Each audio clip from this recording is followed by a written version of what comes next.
4YOU or BaptistJacks.com. This is WJCT News 89.9 Jacksonville. Up next, national and local news from NPR and the WJCT News team.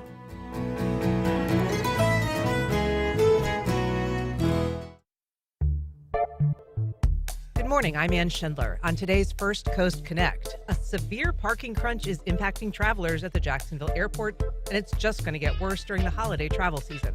We explain what's happening and what you need to prepare before your next flight. Then, a plan to eliminate all pedestrian and cyclist fatalities by 2035.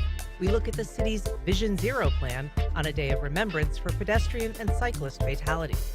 And a new contemporary art exhibition at the Kummer Museum focuses on the natural environment under stress. Join the conversation. Give us a call at 904-549-2937. You can also email First Coast Connect at WJCT.org or tag us on social. It's all ahead this hour after the day's news.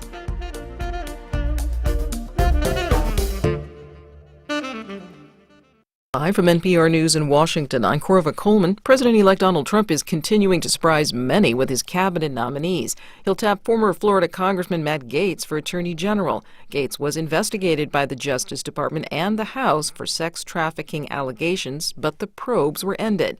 Trump also tapped former Congresswoman Tulsi Gabbard for Director of National Intelligence and Fox News host Pete Hegseth as Defense Secretary. NPR's Tamara Keith says the nominees have a similar characteristic. They all lack relevant management experience, but they have the most important qualification of all, which is loyalty to Trump and a willingness to execute on his vision. And all of this is in line with Trump's lessons learned from the first time in office, when he surrounded himself with people who were generally very well qualified for their jobs, but who ultimately stood in the way of the norms-busting things that Trump was trying to do. Now the question is, can he get these people confirmed by the Senate? And going back to norms and traditions, there is generally a deference to the president's choices, especially from those in his own party, and Republicans will control the Senate come January. NPR's Tamara Keith reporting. A militant group in Gaza has released a video. It shows one of the Israeli hostages who has been held for more than a year. NPR's Kat Lonsdorf reports this is the first hostage video to be released in several months. The video showed 29-year-old Sasha Trifonov, a Russian-Israeli dual citizen who had a birthday earlier this week. It was unclear when the video was filmed.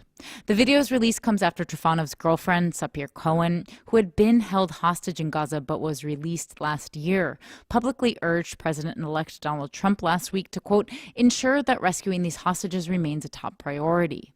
A ceasefire deal to end the war in Gaza and bring remaining hostages home has stalled. There are 101 Israeli hostages remaining in Gaza. Around a third of them are confirmed dead, according to Israel. Meanwhile, at least 47 Palestinians were killed in Gaza by Israeli strikes in the past day, according to the Ministry of Health.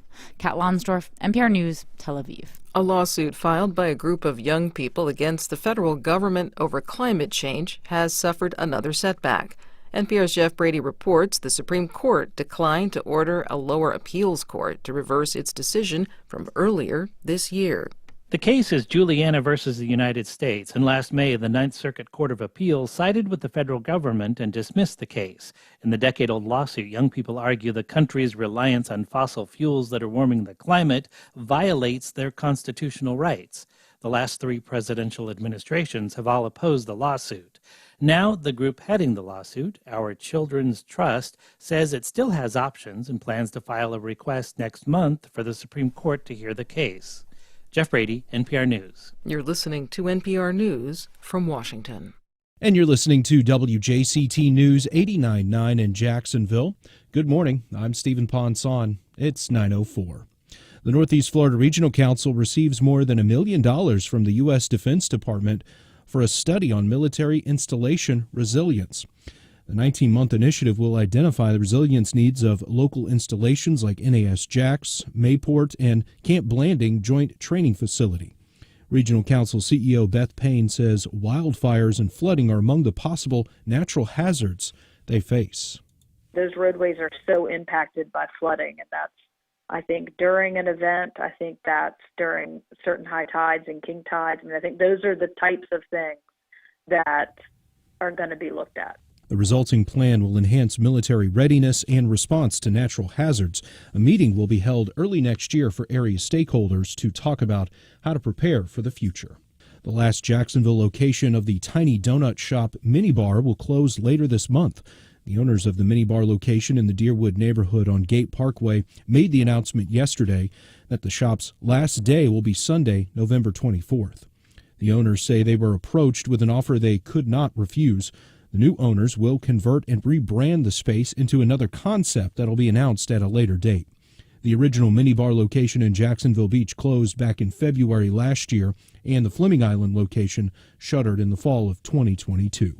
This afternoon in Jacksonville, partly sunny skies, highs in the lower 80s, a chance for rain tonight, overnight lows in the upper 50s. Support for NPR comes from NPR stations. Other contributors include Indeed, designed to be an end-to-end hiring solution for businesses of all sizes to attract, interview, and hire candidates, all from one platform. Learn more at Indeed.com/NPR.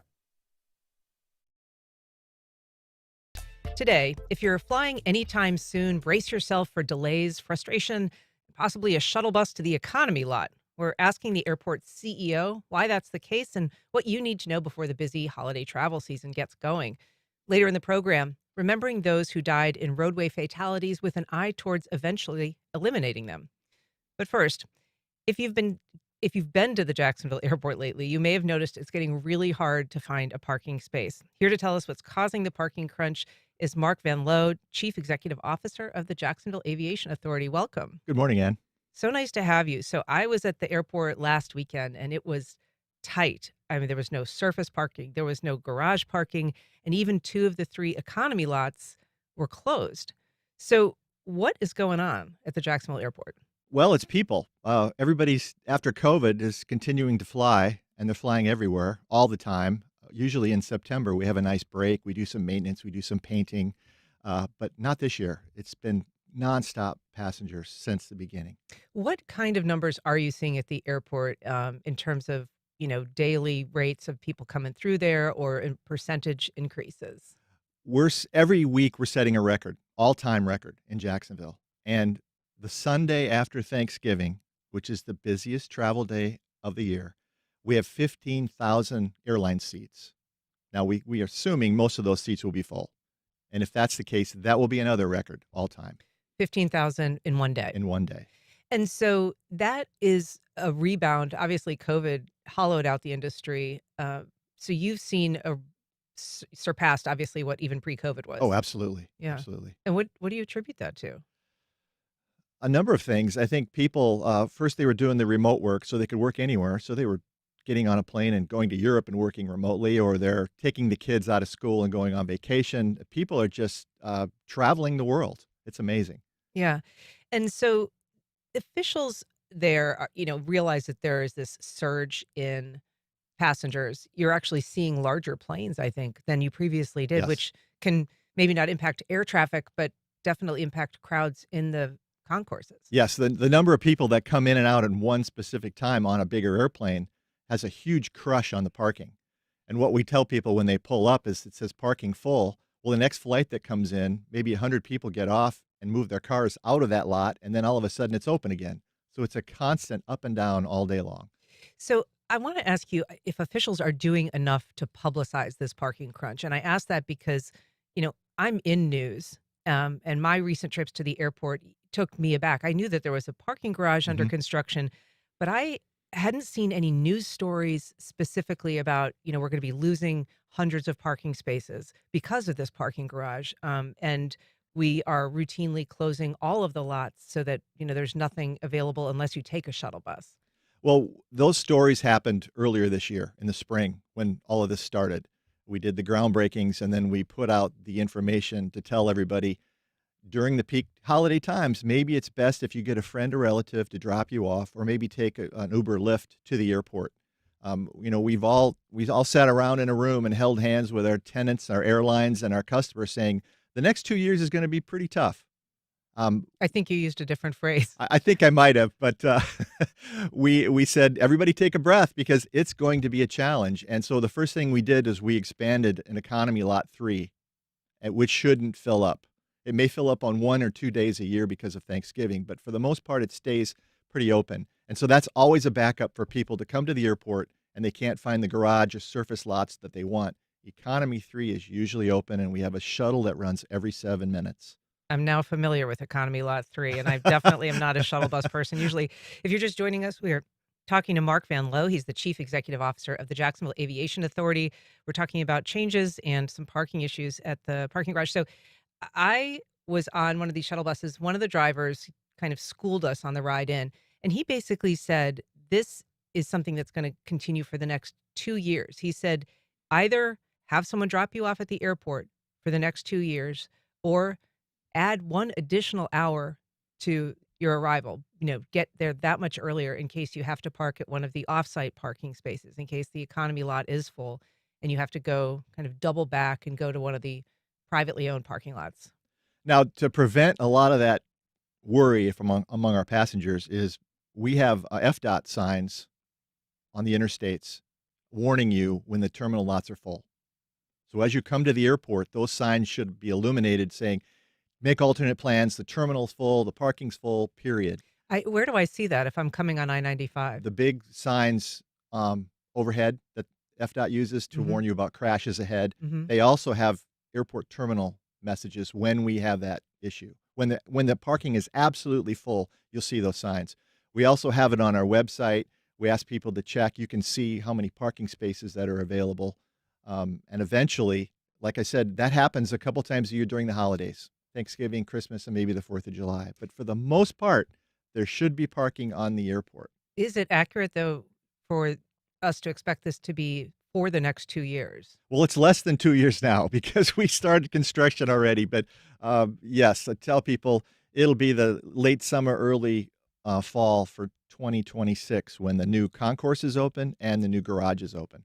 So I went on the JIA website, and I know that there is a location if you kind of dig for parking, but there's not anything on the jump page. Just sort of laying out the parking situation. Do you think that maybe that could get a little higher profile? Oh, absolutely.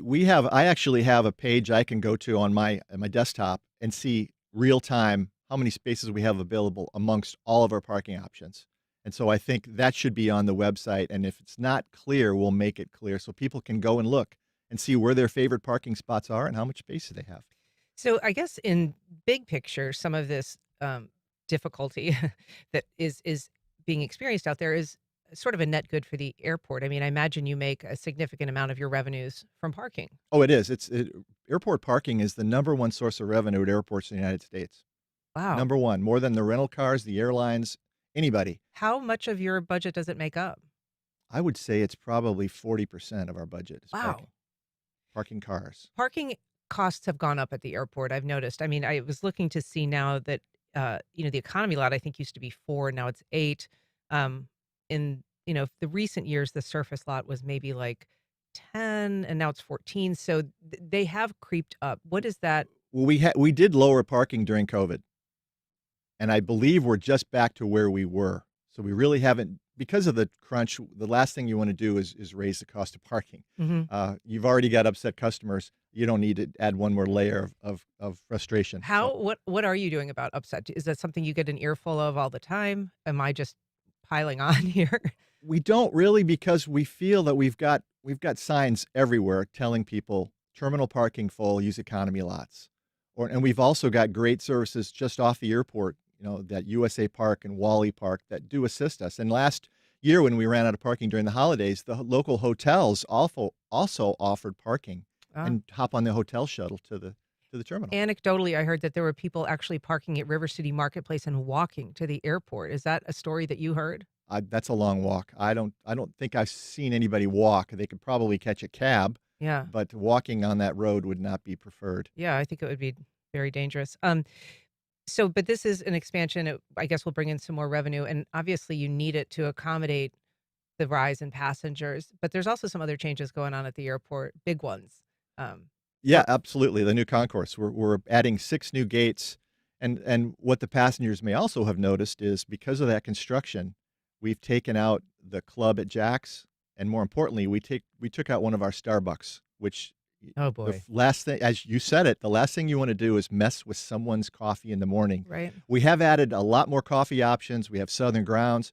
The Chili's has now been refurbished and reopened. People love Chili's. But that one Starbucks, right when you walk through security, is not there anymore because of construction. So, That whole but food court has been closed down. exactly. But there are other options, and we're making sure we're able to accommodate anybody who is hungry or thirsty. And you do have some local businesses there. I wonder if that's like a conscious decision that you're making. You mentioned Southern Grounds, Oh, but there's absolutely. Angie Subs also. I Years ago, when I landed in Jacksonville, I saw a Burger King, and I'm like, well, I'm at the beach. I want to know the flavor of Jacksonville. So we have Firehouse Subs, which, as you know, started in Jacksonville. Angie Subs, which is phenomenal. I've never had one before. And then Southern Grounds. We wanted more of a Jacksonville flavor because you can go and get a Burger King anywhere, but we wanted something with the local flavor of Jack's. The next thing I'd love to see is some kind of a fish camp, seafood offering, but I guess the fryers and terminals frying seafood is a little difficult for building codes, but we'll work on that. Interesting. I hadn't thought about that. So the airport itself is busier, and obviously you're dealing with that on the customer level. But it's also once again an international airport, which is kind of a big deal, right? There's a daily flight, I guess, to Toronto. There will be. There It's will not be. started. Okay. But people ask that all the time. Why are you an international flight? You don't have any. Well, we do. We have several international flights a week. They are charters, and then several international flights a day coming in from all over the world on corporate aircraft.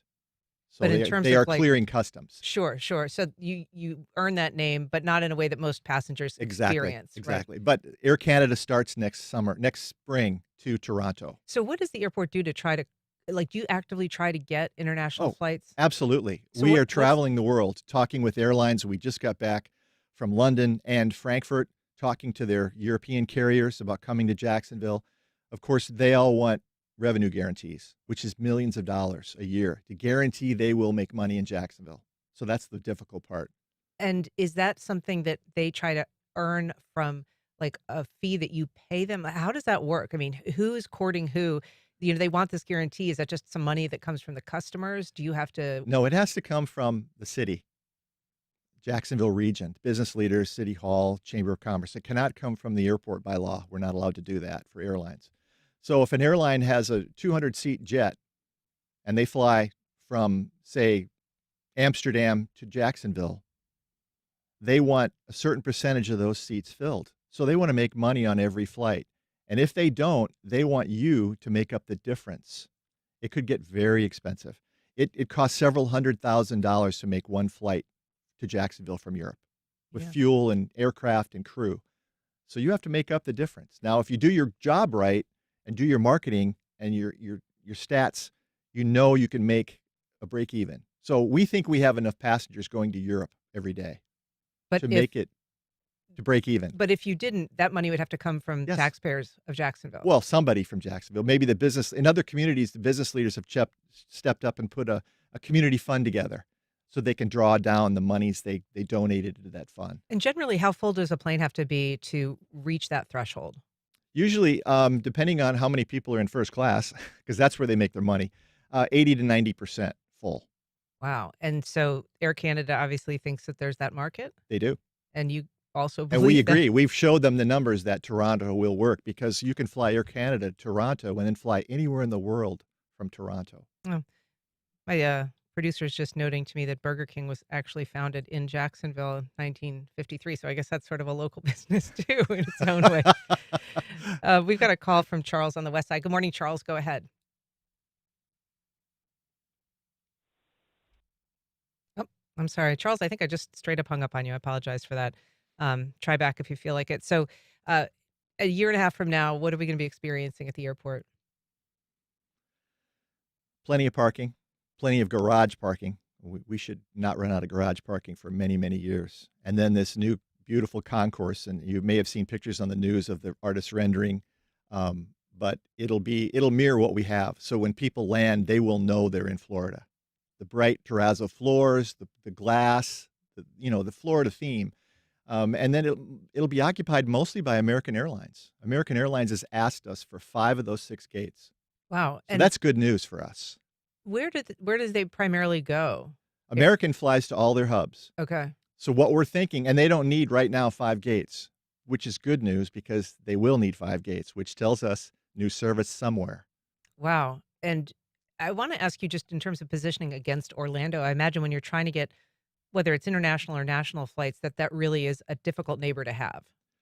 In some cases it is, in some cases it's not. Orlando is a leisure destination. Those flights to Orlando are cheap. Airlines don't make a whole lot of money. It's like Las Vegas. Nobody pays a lot of money to go to Las Vegas. The airlines make money on business communities like Jacksonville. And so we are a highly desired airport to fly into in Florida. All right. I think Charles is back on the line. Good morning, Charles. Go ahead. I don't know. I'm not sure if you are there. Mentioning the bus that goes there every hour on the hour. JTA has a bus called 1A. You can go on your phone and look it up, and it drops you right there at the airport. And it's every hour, and I've used it. It's $1.75 each way, unless you're over 65, and then it's free. Well, that's good to know. Where does that bus leave from? I don't know, somewhere downtown.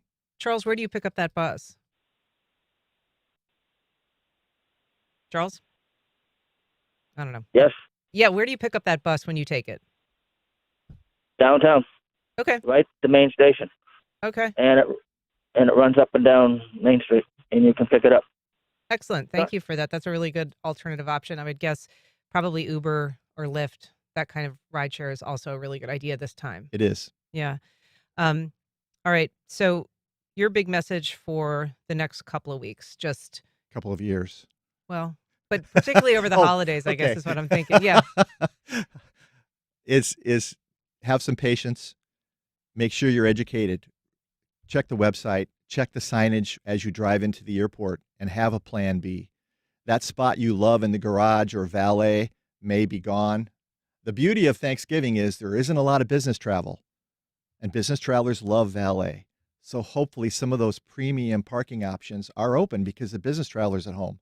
It's all leisure now for the next 2 weeks. So hopefully we will have those spaces that people enjoy. All right. Well, when I can afford $28 a day parking, I will let you know. But Mark VanLoh, thank you so much for being here. Really appreciate it. My pleasure. All right. Up next, making streets safer for pedestrians and cyclists in what's one of the most lethal metro areas in the country.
Welcome back.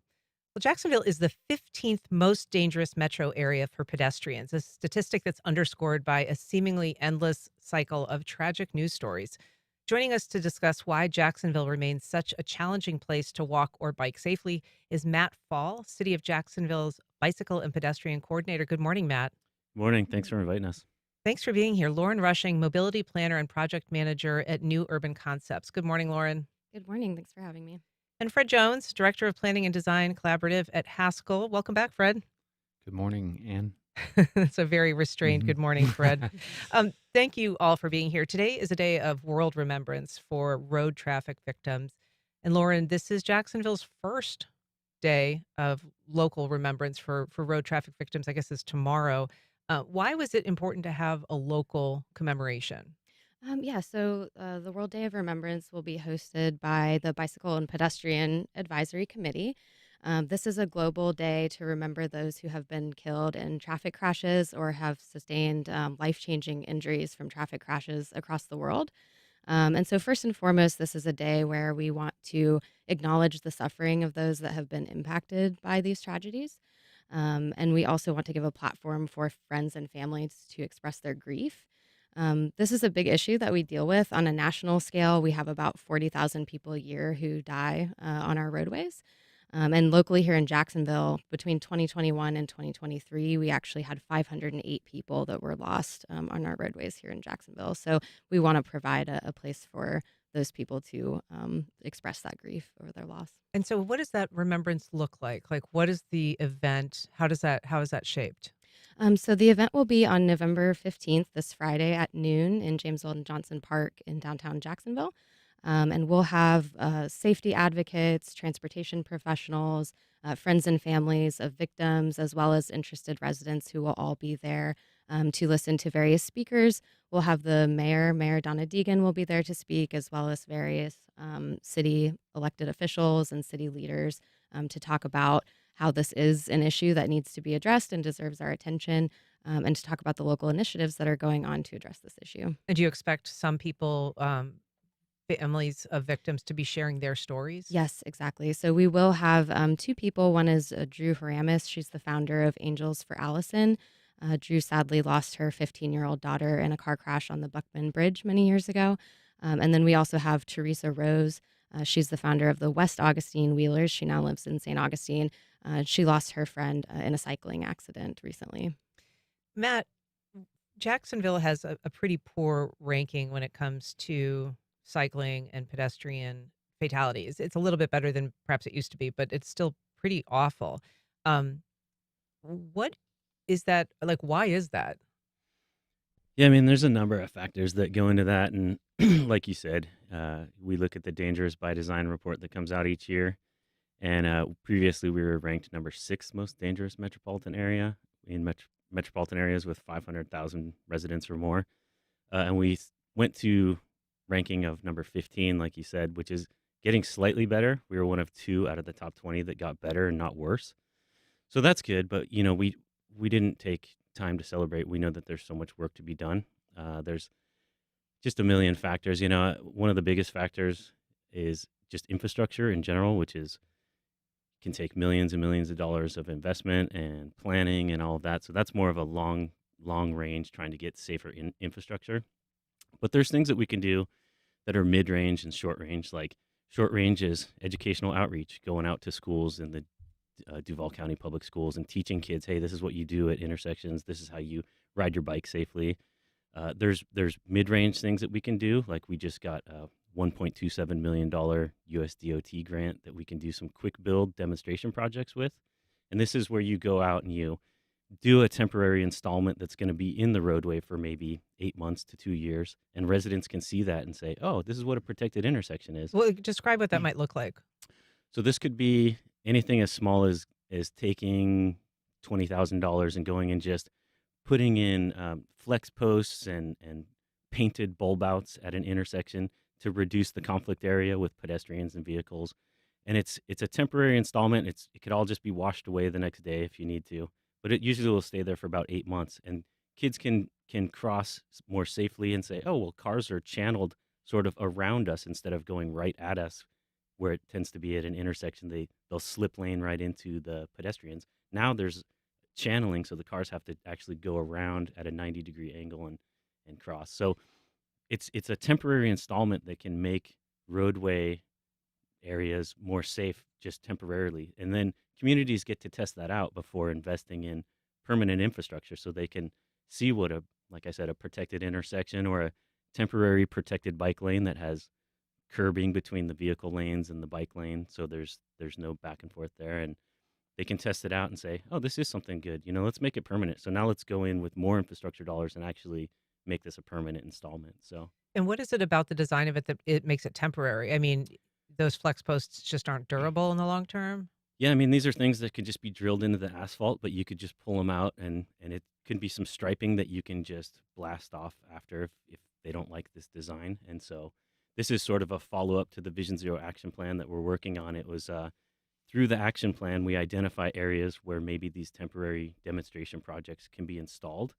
And then we went for a second grant and got that $1.27 million. So we can go out next year and start showing people what these things look like and go into communities and saying, here's a demonstration project to let you test it out.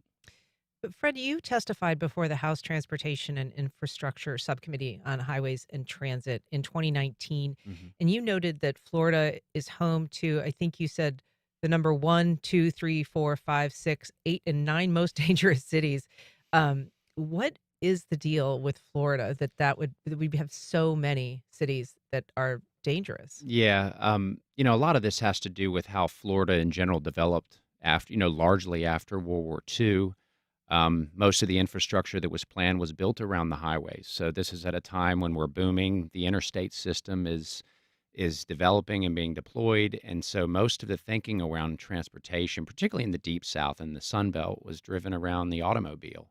And so how much capacity, how can we move people faster, bigger, wider? That was really the thinking. And this was part of this economic expansion that we were experiencing at the time, and tremendous suburban growth. And so the thought around, pedestrians and cyclists and traditional city building was sort of gone. It's one of those things that sort of fell on the wayside. And so you end up having this situation where, cars moving and people mixing don't do too well. So, and this has been particularly important for me. I've been talking about this for the last decade, especially even as an elected official when I was the vice mayor of Neptune Beach.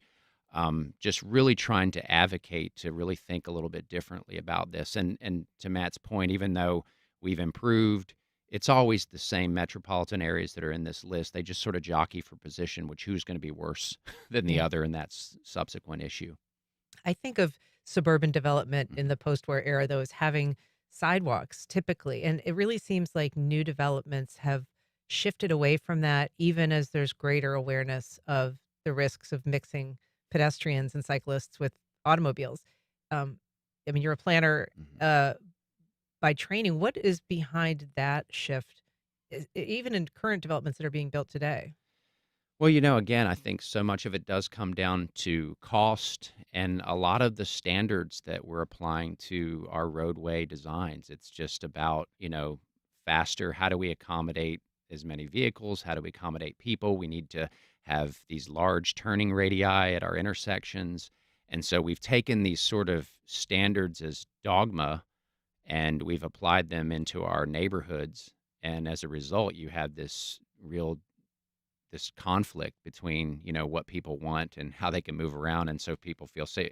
Mostly people are using the vehicles to take their short trips that they might use for walking or biking, but instead they're driving because the infrastructure is sending a message to everybody that this is about driving. If you're just joining us, we are talking about pedestrian and bicycle safety in Jacksonville on a National Day of Remembrance for victims of traffic fatalities. And you're welcome to join our conversation. You can reach us at 904-549-2937. You can also email firstcoastconnect@wjct.org or reach out on social media. We have a call from John in Mandarin. Good morning, John. Go ahead. Hi. I had a quick observation. I know, but along Phillips Highway, there's miles and miles of Phillips Highway that have no sidewalk whatsoever. And I see people that are forced to walk in the grass along the side of the road. And another thing is, how come it never became standard for them to put a pedestrian or bicycle, even if it's hanging off the side of the bridge, for people to get across, say, the Buckman Bridge without getting killed? That's a very good question. Who wants to take that? I can jump in. Yeah. So, Phillips Highway is one. It's Jacksonville is just has a lot of state-owned routes where us as the city, we can't go to FDOT and say, go ahead and do this. We don't have the authority to do that. We can talk to them about recommended designs and things like that. But, one of the and things. Phillips Highway is a state-owned road. It's Yeah, US 1, yeah, right? yeah. It's a state-owned road, so the city can't go in and do that. But we can talk to FDOT and try to partner with them and try to make something better. One of the things we've done is we've been looking lately. We're doing a study at first last mile connections to transit stops, and right now we're looking at an area 8 stops along Normandy Boulevard. And what we're saying is, let's make sure that folks that are walking to these transit stops can get there that last mile. Exactly what the caller was just saying about if there's not sidewalks that are connecting to these stops. I mean, I think we've all seen what are called goat trails, which is like a path worn in the grass where people are walking to a transit stop, which might just be a sign posted on a little 5x5 pad of concrete, And so we want people to be able to actually get to those stops and safely and be able to walk and ride to those things. So what we're doing is we're looking at that first last mile connection to these transit stops, and if we can start to target those and get people to transit, it's going to start to support multimodalism. So. It reminds me of a few years ago. I know on Phillips Highway there was a bus stop there, and they installed a pad for people who were in wheelchairs. So there was a concrete pad adjacent to the bus stop, and literally no way to get to it other than just kind of wheel down, presumably in traffic. Exactly. And we're such a large city, so there's so many areas, that need to fix in that sense. But, we're trying to get to them all, and that's, like I said, that's something we'd have to work with FDOT to fix, and we're trying our best. Lauren. Yeah, and it's also worth note that the Jacksonville Transportation Authority is working on what they're calling the Creating Safe Spaces Plan, which is similar to the City of Jacksonville Vision Zero initiative.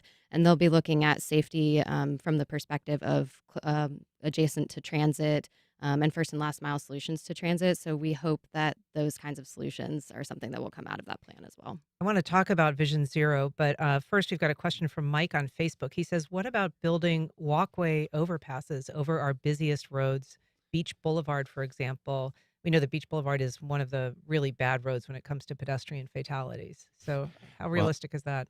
It's been talked about a lot. We had the same every council meeting that I had in Neptune Beach. Somebody suggested building a walkover over A1A so they get to the beach for the similar issue that the caller's observing. They are very expensive to install. And the other issue is that most people don't do it. People will find the path of, the shortest path between where they're trying to go. So folks aren't going to walk 3 or 4 blocks out of their way to go over an overpass to cross, in general, just to your point about goat trails. And so it is an extremely expensive piece of infrastructure. If you have a single point of origin and a single point of destination, like a parking lot going right to the beach or something, and there's nothing else around it, sometimes that's an effective, like you see down towards VanLoh Beach. But in an urban area, it's a very expensive piece of infrastructure. And if we can just get our streets right around, with improved sidewalks and lighting and reduce crossing distances, we don't have to do those types of facilities. I mean, and we know that on Beach Boulevard, a problem is, people not going to a stoplight, even if there is a traffic crossing, that they're kind of walking outside of that because those traffic crossings are few and far between. So to your point about, would they walk to an overpass? I'm sorry. Go ahead, Matt. Like Fred said, they're very expensive, and if you default to the standard, okay, this is the most boring, lowest level pedestrian bridge that we can put in.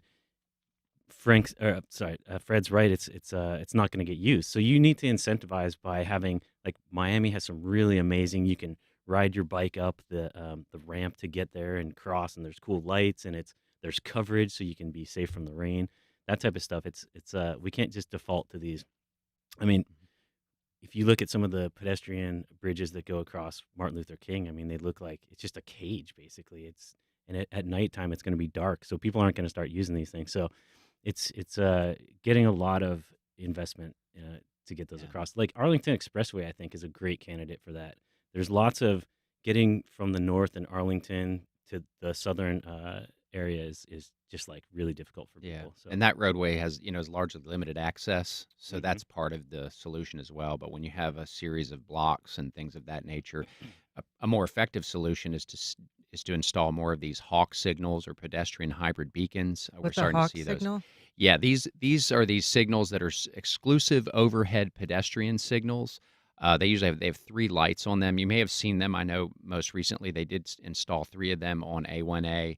And what this does is it's really they're essentially blacklit. They get activated once a pedestrian wants to make a crossing, and these are often mid-block, and it moves into a yellow phase and then a red phase. And it's sort of confusing. It's not really intuitive, but what it does is the drivers see this light and they're like, what is going on? And so what it does is has the effect of slowing everybody down. A lot of folks are like, should I wait? And you'll be getting a red flashing light, which signals that I should stop, even though it's clear, but that says that you should proceed through once the pedestrians have cleared the intersection. So these are just very low cost ways to enhance crossings. We've got a call from Scott on the west side. Good morning, Scott. Go ahead.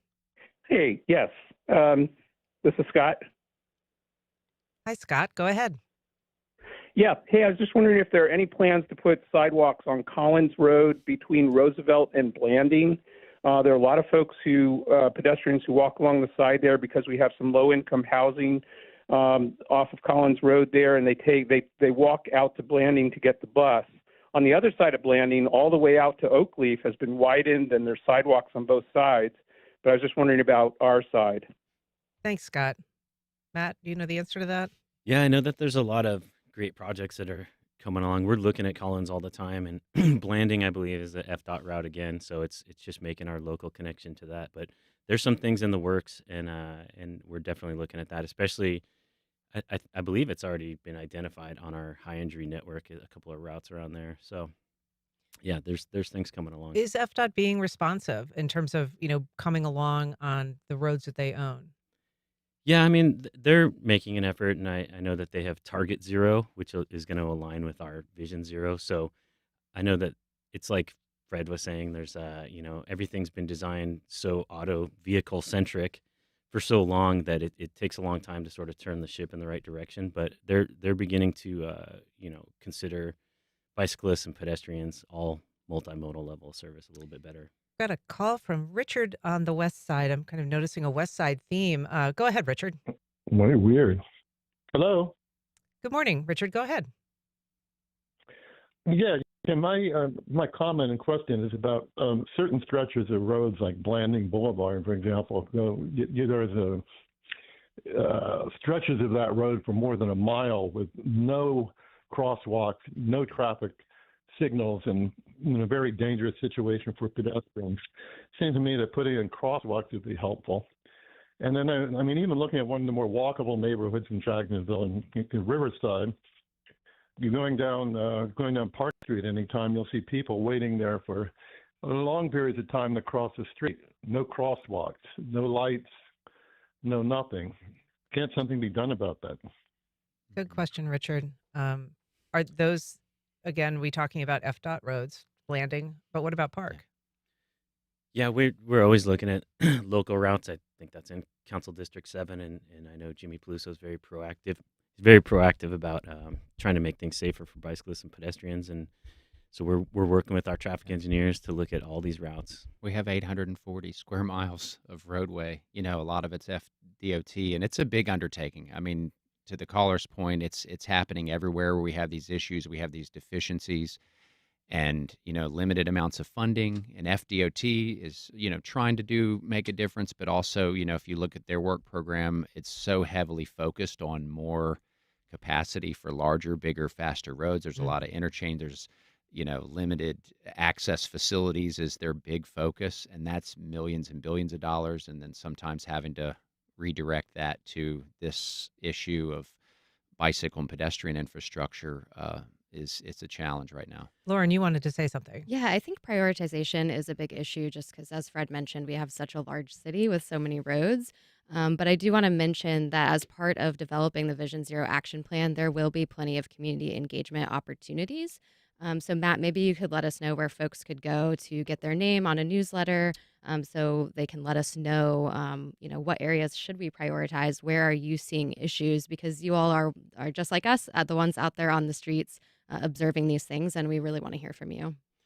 Yeah, for sure. So we have part of our site is the Bike Ped site now has a Vision Zero tile that people can click on and see dates for the next public meeting and get the updates that way and email us with your recommendations. So that's jacksonville.gov/pedbike, PEDBIKE. and just click on the Vision Zero tile, and you'll get the information there. Lauren, explain what is Vision Zero. We haven't really given a good definition of that. So Vision Zero is a movement and a totally different strategy towards road safety that says that no number of deaths on our roadways is acceptable, and it sets out a goal to eliminate traffic deaths and serious injuries. Not all crashes, that's an important note, because the strategy takes a systems approach and understands that we can only prevent these crashes through systematic change in how we're designing our roads, who our policies are prioritizing.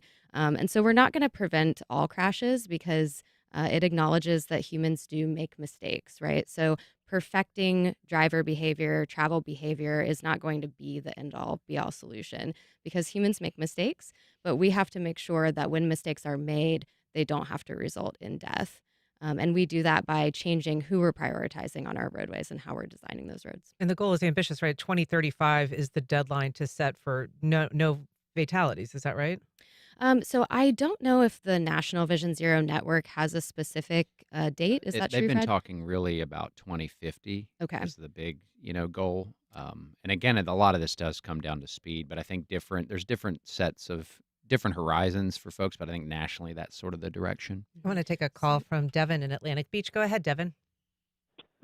Hello, this is Devin. And I was driving down A1A like half hour before y'all even mentioned the hog lights. So like, oh, a hog light. And I have seen a few different YouTube videos on the hog light implementation and how they've been ineffective. And y'all also mentioned how they've been not really intuitive. And I'm using bits in one of the videos is that a cop even like blows just right through one, like not caring, even while a pedestrian is like almost is crossing. And I was wondering, do y'all have any plans to make the idea better or implement it differently? Thanks, Devin. Just briefly, because I've got a couple calls I want to get to. Well, again, I think a lot of education, sometimes these come out and they can be a little bit confusing. So I think the more that we have these and the more that people interact with them and interface, I think it'll become a little bit clearer how these things operate. Daniela in Arlington, just briefly, go ahead, Daniela. Daniela, go ahead, just briefly. Hey, I just wanted to say, what about planting trees along walkways and things, because it can get really hot in the summertime and it's almost unbearable. Yeah, good comment. Yeah, I can jump in on this. If coverage is a huge thing. I think when you do any survey, a public survey, and you ask people, why do you not bike or walk as much as you would like to? The number one answer is always the weather, and there's nothing we can really do about the weather, but we can begin to provide coverage. And it all actually ties in with Resilient Jacksonville, which is a great document that was published earlier this year. So we definitely look at coverage, and you want to make it not just safe, but also comfortable so people are safe in riding out there. Got a call from Denise in Nassau County. Denise, go ahead. Hello. Go ahead, Denise. Hi. Yeah, people say, for example, the comment about Blanding Boulevard and the long stretch with no crosswalks. And sometimes the issue is that a misplaced crosswalk can create a false sense of security for the pedestrian. They think, oh, I can cross here, I'm safe. And that can cause pedestrian accidents. So sometimes, that in itself is not a solution. It's educating both the pedestrians and the motorist. And also I notice sometimes at signalized intersections where there are crosswalks and the whole gamut, of the pedestrian signals and everything, pedestrians choose to cross maybe 20 feet from the intersection. Yeah, true. Denise, thank you. That's really all the time we have. I just want to make sure that we mention this event. It's at James Weldon Johnson Park. It's tomorrow at noon. That's correct. All right. Matt Fall, Fred Jones, Lauren Rushing, thank you all so much for being here this morning. Thank you so much, Ann. All right, up next, a contemporary art exhibition focuses on the intricate relationship between art and the natural world.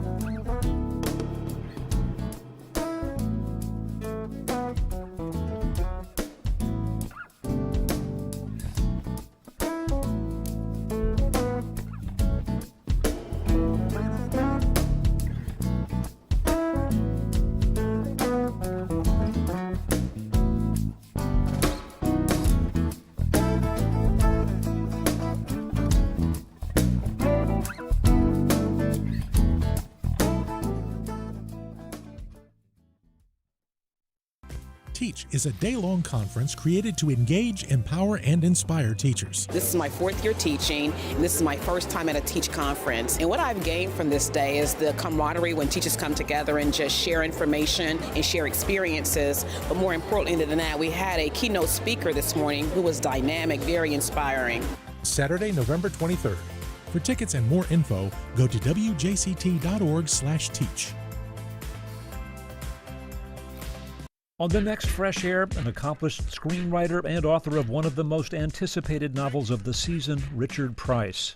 He wrote for HBO's The Wire and The Deuce and co-created HBO's The Night Of and The Outsider. Several of his novels, including Clockers, were adapted into films. His new novel, Lazarus Man, is about second chances. Join us Today at noon on WJCT News 89.9.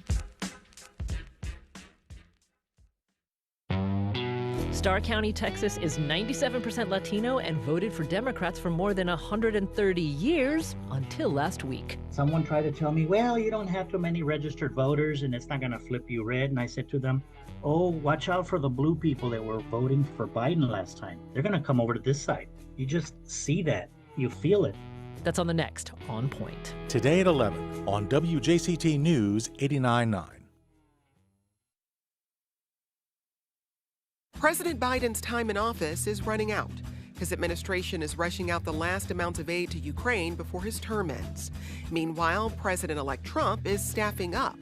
After the outgoing and incoming leaders meet in the Oval Office, we break down how transitions work, plus the latest on how this one is working. Next time on 1A. Today starting at 10 on WJCT News 89.9.